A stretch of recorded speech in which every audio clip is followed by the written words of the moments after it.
Good morning all of you.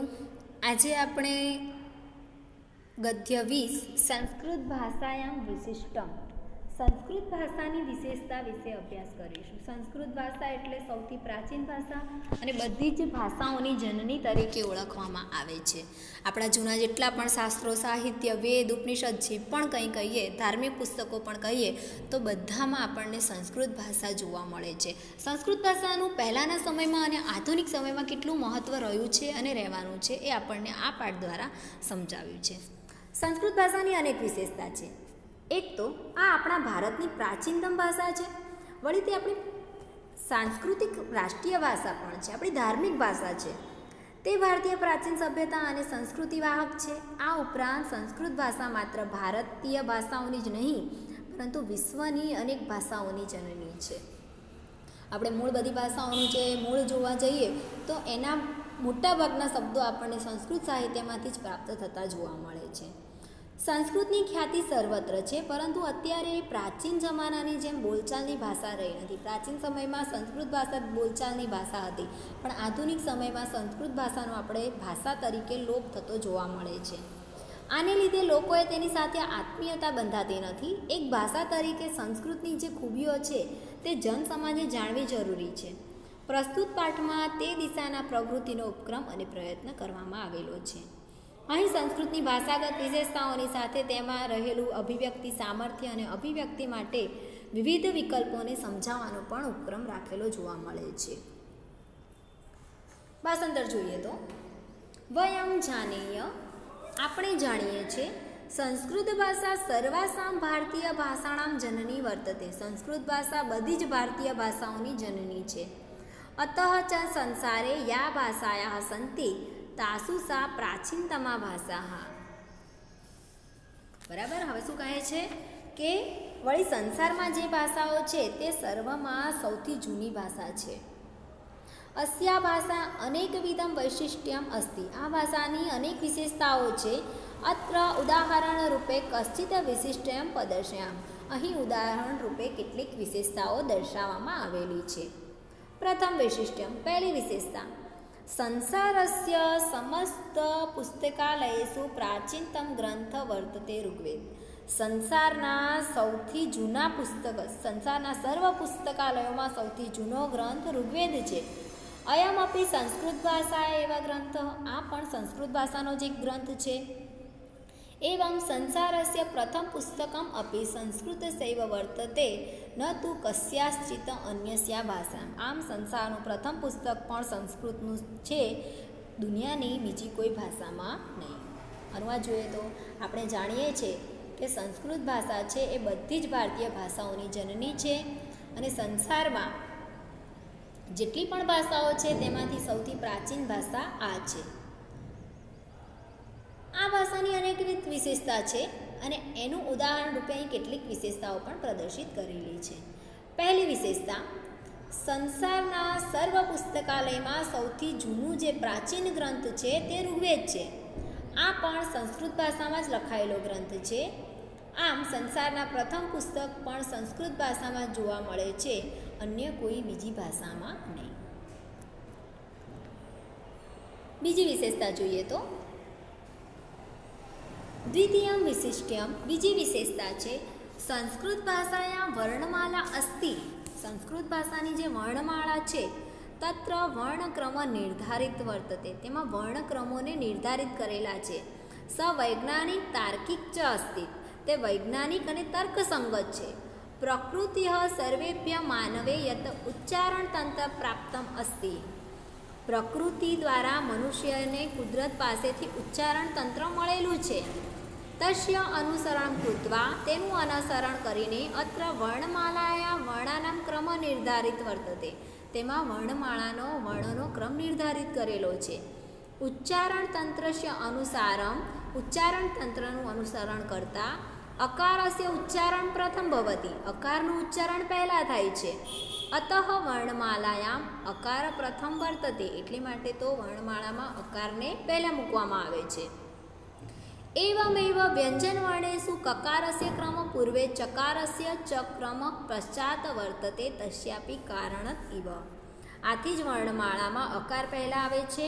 તે જ રીતે વ્યંજનોમાં કકારનો ક્રમ પહેલાં અને ચકાર ક્રમ પછી. આ તેનું જ કારણ છે.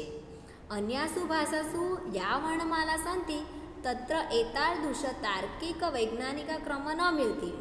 બીજી ભાષાઓમાં જે વર્ણમાળા છે તેમાં તાર્કિક કે વૈજ્ઞાનિક ક્રમ જોવા મળતો નથી. બરાબર. હવે આપણે ભાષાંતર કરીએ તો બીજી વિશેષતા એ છે કે સંસ્કૃત ભાષામાં જે વર્ણમાળા છે તેનો વર્ણક્રમ નિર્ધારિત કરેલો છે અને તે વૈજ્ઞાનિક અને તાર્કિક સંગત છે. પ્રકૃતિ દ્વારા બધા જ મનુષ્યોને ઉચ્ચારણ તંત્ર પ્રાપ્ત થયેલું છે અને તેનું અનુસરણ કરીને જ અહીં વર્ણમાળાના વર્ણોનો ક્રમ નિર્ધારિત કરેલો છે. ઉચ્ચારણ તંત્ર અનુસાર અકારનો ઉચ્ચાર પહેલાં આવે છે, તેથી વર્ણમાળામાં અકાર પહેલાં આવે છે. એવી જ રીતે વર્ણમાળામાં કકારનો ક્રમ પહેલાં આવે છે, ત્યારબાદ ચકાર પાછળ આવે છે. આ એનું જ કારણ છે. અન્ય ભાષામાં આવા પ્રકારની જે બીજી ભાષામાં જે વર્ણમાળા છે તેમાં આવો તાર્કિક કે વૈજ્ઞાનિક ક્રમ જોવા મળતો નથી. હવે એની ત્રીજી વિશેષતા જોઈએ તો તૃતીય વિશેષતમ, ત્રીજી વિશેષતા આચાર્ય પાણિનિ વિરચિતેમ અષ્ટાધ્યાયી નામ પ્રસિદ્ધ સંસ્કૃત વ્યાકરણ માનવ મસ્તિષ્કસ્ય સર્વોત્તમ કૃતિ વર્તતે. ત્રીજી વિશેષતા કે આચાર્ય પાણિનિ દ્વારા રચવામાં આવેલી જે અષ્ટાધ્યાયી નામનો પ્રસિદ્ધ સંસ્કૃત વ્યાકરણ ગ્રંથ છે એ માનવ મસ્તિષ્કની સર્વોત્તમ કૃતિ છે. એતાદૃશ વ્યાકરણમ અન્યત્ર ન ઉપલભ્યતે. આવા પ્રકારનું વ્યાકરણ બીજે ક્યાંય જોવા મળતું નથી. ચતુર્થ વિશિષ્ટમ, ચોથી વિશેષતા છે સંસ્કૃત ભાષાયા મહાભારત નામના પ્રસિદ્ધ એક ગ્રંથ. સંસ્કૃત ભાષામાં રચાયેલો મહાભારત નામનો એક પ્રસિદ્ધ ગ્રંથ છે. સહ લક્ષ શ્લોક પરિમિત, તેમાં 1,00,000 શ્લોકો છે. એતાદૃશ વિશાલકાય ગ્રંથ, આવો વિશાળકાય ગ્રંથ નિખિલો અપી સંસારે નથી, આખાય સંસારમાં ક્યાંય નથી. ઇદમ અપી સંસ્કૃતસ્ય અપરમ વિશિષ્ટમ, આ પણ સંસ્કૃતની એક વિશેષતા છે. બરાબર. પછી શું કહે છે? પંચમ વિશિષ્ટમ રામાયણ નામના સુપ્રસિદ્ધમ આદિકાવ્યમ અસ્તિ. પાંચમી વિશેષતા એ છે કે રામાયણ નામનો સુપ્રસિદ્ધ આદિકાવ્ય પણ એમાં છે. પુરાતન ભારતે અયમ ગ્રંથ અનેકાસુ લિપિષુ લિખિત. પહેલાના ભારત સમયમાં આ ગ્રંથના અનેક લિપિમાં લખાયેલો હતો. સંપ્રતિ સહ નેવારી, અત્યારે તે નેવારી, મૈથિલી, બંગાળી, દેવનાગરી, તેલુગુ ગ્રંથ, મલયાલમ, શારદા વગેરે લિપિમાં લખાયેલી જોવા મળે છે. સંસ્કૃત ભાષામાં ઘણા બધા એવા ગ્રંથો છે તે પ્રાચીન કાલે અનેકાસુ લિપિષુ લિખિતા, પ્રાચીન સમયમાં ઘણી બધી લિપિમાં લખાયેલા છે. એતાસુ ઉપક્રમ સંસ્કૃત સૈવ વિશિષ્ટ્યમ વર્તતે. આવી યોજના સંસ્કૃતની જ વિશેષતા જોવા મળે છે. બરાબર. પછી શું કહે છે? ષષ્ઠ વૈશિષ્ટ્યમ, છઠ્ઠી વિશેષતા છે સંસ્કૃત ભાષાયા પંચતંત્ર નામકા ગ્રંથ. સંસ્કૃત ભાષામાં પંચતંત્ર નામનો ગ્રંથ છે. પ્રાયઃ વિશ્વસ્ય સર્વસુ ભાષાસુ અનુવાદિત વર્તતે. સંસ્કૃત ભાષામાં લખાયેલો જે પંચતંત્ર નામનો ગ્રંથ છે તે વિશ્વની બધી જ ભાષામાં તેનો અનુવાદ જોવા મળે છે. એતાદૃશ સૌભાગ્યમ, આનું સૌભાગ્ય પણ અન્યસ્ય કસ્યચિદ ભાષ્યસ્ય ગ્રંથે અધ્યાવિધ ન પ્રાપ્તમ. આવું સૌભાગ્ય બીજી કોઈ પણ ભાષાના ગ્રંથને આજ સુધી પ્રાપ્ત થયું નથી. બીજી કોઈ પણ ભાષામાં લખાયેલો ગ્રંથ એવો નથી કે એને ઘણી બધી ભાષાઓમાં અનુવાદિત કરેલો હોય. એટલે આ સૌભાગ્ય પણ એને જ પ્રાપ્ત કરેલું છે. બરાબર. હવે આપણે ભાષાંતર જોઈએ તો ત્રીજી વિશેષતા છે આચાર્ય પાણિનિ દ્વારા રચવામાં આવેલી અષ્ટાધ્યાયી નામનો પ્રસિદ્ધ સંસ્કૃત વ્યાકરણ ગ્રંથ માનવ મસ્તિષ્કની સર્વોત્તમ કૃતિ છે. એમાં રહેલું વ્યાકરણ અન્ય ક્યાંય પણ પ્રાપ્ત થતું નથી. ચોથી વિશેષતા, સંસ્કૃત ભાષામાં મહાભારત નામનો એક પ્રસિદ્ધ ગ્રંથ છે. તેમાં 1,00,000 શ્લોકો છે. આવો વિશાળકાય ગ્રંથ આખાય સંસારમાં ક્યાંય જોવા નહીં મળે. આ પણ સંસ્કૃતની એક વિશેષતા છે. પાંચમી વિશેષતા, રામાયણ નામનું સુપ્રસિદ્ધ જે મહાકાવ્ય છે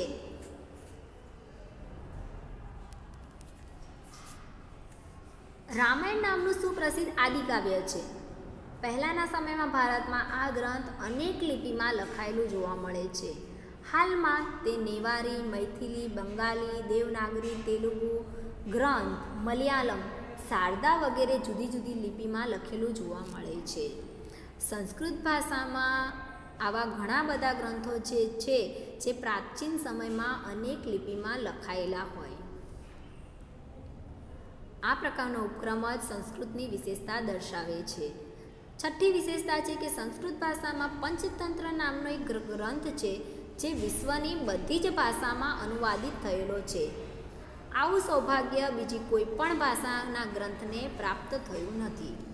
બરાબર, એટલે આનું જે મહત્ત્વ છે એ આપણે સમજી શકીએ છીએ કે સંસ્કૃત ભાષાનું મહત્ત્વ. આજે આપણે કોઈ પણ વસ્તુની જાણ કરવી હોય, યોગ વગેરે છે, વ્યાયામ છે કે આયુર્વેદ શાસ્ત્ર છે, બધી જ વસ્તુ આપણને સંસ્કૃત સાહિત્યમાંથી જ પ્રાપ્ત થયેલી છે. દેશ વિદેશમાં અત્યારે જે બધી વસ્તુના સંશોધનો ચાલે છે તો એ બધાના મૂળ આપણને સંસ્કૃત ભાષામાંથી જ મળી શકે છે. એ પછી ભૌતિક વિજ્ઞાન હોય, ખગોળશાસ્ત્ર હોય, ઔષધશાસ્ત્ર હોય કે ગમે તે શાસ્ત્ર હોય, સંસ્કૃતમાં એ બધાના મૂળ આપણને જોવા મળે છે. સપ્તમ વૈશિષ્ટ્ય, સાતમી વિશેષતા, સંસ્કૃત સાહિત્ય 10 કુમાર ચરિત નામના પ્રસિદ્ધ કથા પુસ્તક વર્તતે. બરાબર, સંસ્કૃત સાહિત્યમાં 10 કુમાર નામનું પ્રસિદ્ધ કથા પુસ્તક આવેલું છે. તસ્ય સપ્તમે ઉચ્છ્વાસે, તેના 7મા ઉચ્છ્વાસમાં, ઉચ્છ્વાસ એટલે એક પ્રકરણ, બરાબર, તેમાં 10 પ્રકરણ છે એટલે 10 કુમાર ચરિતના 10 પ્રકરણ. એમાં જે 7મું ઉચ્છ્વાસ એટલે કે 7મું જે પ્રકરણ છે, એકમ પાત્રમ, 7મા ઉચ્છ્વાસના પ્રકરણમાં એક પાત્ર પવર્ગ પ્રયોગ રહિતાની વાક્યાની વદતી. 5મો વર્ગ, બરાબર, વર્ણમાળામાં 5 વર્ગ બતાવ્યા છે, ક વર્ગ, ચ વર્ગ, ત વર્ગ, બરાબર. એમાં 5મો વર્ગ જે છે પ વર્ગ, એમાં પ વર્ગમાં આવતા કેટલા શબ્દો છે? તો જો પ વર્ગ છે ને તો એમાં 5 શબ્દો આવે છે. પ, ફ, બ, ભ અને અનુનાસિક વર્ણ મ. પ વર્ગ એટલા માટે કે ઓષ્ઠ દ્વારા બોલાતો 5મો વર્ગ, પ, ફ, બ, ભ, મ. બરાબર, તો આ જે પ વર્ગના શબ્દો છે એ પ વર્ગ વગરના પ્રયોગ, એટલે શું કહેવામાં છે કે એક પાત્ર એવું બતાવ્યું છે 7મા ઉચ્છ્વાસમાં જે પ વર્ગના જેટલા પણ શબ્દો છે ને એનો પ્રયોગ કરતો નથી, એટલે પ્રયોગ વગરના વાક્યો બોલે છે. વર્ણમાલા અમુકાન વર્ણાન વિહાય સંવાદકરણ સંસ્કૃત એવ સંભવતી. વર્ણમાળામાં અમુક વર્ણોના પ્રયોગ વગર વિના સંવાદ કરવું સંસ્કૃતમાં જ સંભવી શકે છે. બરાબર, એક આખા વર્ગના બધા જ શબ્દો જેમ કે પ, ફ, બ, ભ, મ વગરના બધા જ શબ્દો, બરાબર, એના વગર સંવાદ કરવું એ સંસ્કૃત ભાષામાં જ સંભવી શકે છે. અષ્ટમ વૈશિષ્ટ્ય, 8મી વિશેષતા, એકવર્ણસ્ય પ્રયોગેણ કાવ્યકરણમ સંસ્કૃતે એવ સંભવતી. એક વર્ણના પ્રયોગથી કાવ્ય રચવાનું સંસ્કૃતમાં જ સંભવે છે. મહાકવિ માઘેન વિરચિત, મહાકવિ માઘ દ્વારા રચવામાં આવેલા શિશુપાલવધ મહાકાવ્યે, શિશુપાલવધ મહાકાવ્યમાં દકાર નકાર ચ એકમાત્ર વર્ણસ્ય પ્રયોગેણ નિર્મિતાતા પદ્યની અસ્ય પ્રમાણા સંતિ. બરાબર, મહાકવિ માઘ દ્વારા રચવામાં આવેલું જે શિશુપાલવધ નામનું મહાકાવ્ય છે તેમાં દકાર અને નકાર વર્ણનો પ્રયોગ વડે રચેલા પદ્યો આના જ પ્રમાણ છે. એમાં દકાર અને નકારથી જ રચેલા પદ્યો જોવા મળે છે. એવં સંસ્કૃતસ્ય અનેકાની વિશિષ્ટનાની સંતિ. આ પ્રકાર પ્રમાણે સંસ્કૃતની અનેક વિશેષતાઓ જોવા મળે છે. બરાબર, હવે આપણે ભાષાંતર જોઈએ તો 7મી વિશેષતા, સંસ્કૃત સાહિત્યમાં 10 કુમાર ચરિત નામનું પ્રસિદ્ધ કથા વસ્તુ આવેલું છે. તેના 7મા ઉચ્છ્વાસમાં એક પાત્ર પ વર્ગના વાક્યોનો પ્રયોગ કર્યા વગર જ બોલે છે. વર્ણમાળામાં અમુક વર્ણોને બોલ્યા વગર જ સંવાદ કરવો એ સંસ્કૃત ભાષામાં જ સંભવી શકે છે, અન્યમાં નહીં. 8મી વિશેષતા, એક વર્ણનો પ્રયોગ કાવ્ય દ્વારા કરીને સંસ્કૃતમાં જ સંભવી શકે છે. મહાકવિ માઘ દ્વારા રચવામાં આવેલું શિશુપાલવધ નામનું જે મહાકાવ્ય છે એમાં દકાર અને નકાર એવા એકમાત્ર વર્ણ વડે આખા પદ્યનું નિર્માણ કરેલું જોવા મળે છે. આ એનું જ પ્રમાણ છે. આમ સંસ્કૃત સાહિત્યની અનેક વિશેષતાઓ રહેલી છે. સંસ્કૃત ભાષામાં જેટલું વ્યાકરણ છે, સંસ્કૃત ભાષાના જેટલા પ્રત્યયો છે કે સંસ્કૃત ભાષાની જેટલી મહાનતા, એમાં સમાસ પણ આવી જાય છે, કૃદંત આવી જાય છે, અલંકાર, છંદ, બરાબર, એટલે એના જે પદ્યો છે એ પણ મનોરંજકતા આપે છે, એના જે ગદ્યો છે એમાં પણ એક પ્રકારની વિશેષ શૈલી રહે છે કે પેલો જે 10 કુમાર ચરિત છે એમાં પ વર્ગના શબ્દો જ નથી.